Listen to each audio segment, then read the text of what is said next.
Kenya is burning. Protests have gripped the nation. The streets are alive with anger and frustration. Violence has flared in major cities. At least 15 people are dead. Hundreds more are injured. The epicenter of this unrest? The cost of living. Food prices have skyrocketed. Fuel costs are soaring. Kenyans are struggling to survive. These protests are not new. Discontent has been simmering for months. The pressure on President William Ruto is immense. He's being tested like never before. His response to this crisis will define his presidency. The world is watching. Will Kenya find peace, or will it be consumed by chaos? President Ruto addressed the nation. His words were measured but firm. He condemned the violence. He appealed for calm. He promised to address the economic grievances of the people. But will it be enough? We must come together as a nation. I understand your pain, your struggles. I am committed to finding solutions that will ease your burdens. We will review the tax hikes and introduce subsidies to help the poor. Ruto announced a series of measures. Tax hikes, a major point of contention, will be reviewed. Subsidies will be introduced to ease the burden on the poor. But these are short-term solutions. The underlying problems remain. They accuse him of being out of touch with the suffering of ordinary Kenyans. They say he's more interested in consolidating power than in helping the poor. Ruto has dismissed these calls. He says he is committed to dialogue and finding a peaceful resolution. The roots of this crisis run deep. Kenya has a long history of economic inequality. Corruption is endemic. The gap between the rich and the poor is vast. These protests are a symptom of a much deeper malaise.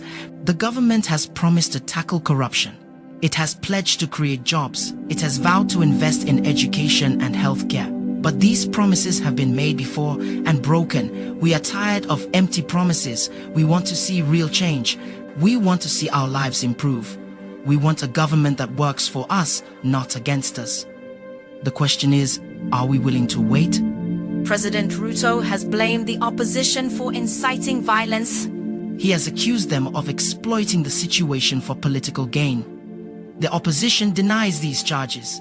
They say they are simply giving voice to the concerns of the people. Words have power. They say they are simply giving voice to the concerns of the people. Words have power. They can be used to incite violence. It is essential that all sides exercise restraint. The media also has a responsibility. Reporting should be fair and accurate.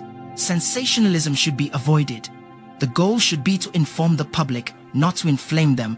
In times of crisis, cool heads and responsible voices are essential. The Kenyan police have been deployed in force. They are using tear gas and water cannons to disperse protesters. There have been reports of police brutality. Several journalists have been injured. The government has a duty to maintain law and order. But it also has a duty to respect the right to peaceful protest. Excessive force is never the answer. The international community is watching closely. The United States has called for restraint on all sides.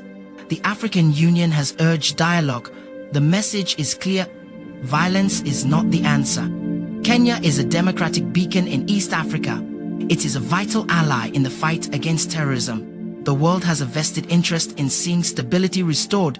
The international community can play a constructive role. It can provide humanitarian assistance. It can support efforts to promote dialogue. It can help Kenya to address the root causes of this crisis. The road ahead will be long and difficult, but there is still hope. Kenya has overcome challenges in the past. It can do so again. This is Africa Social Intellect, your premier destination for thought-provoking discussions and insightful perspectives on the vibrant and diverse African community and beyond. Our dedication extends beyond conversations. In recognizing the importance of security, we provide essential information to help safeguard vulnerable nations. From navigating local challenges to assisting these vulnerable nations against imperialistic threats, we stand as a beacon of awareness and resilience. If you're on YouTube, don't forget to subscribe, comment, and share our news. If you're watching on Facebook or another platform, follow us and share this reliable news source. We hope you enjoy the news, and thank you for watching, and see you next time.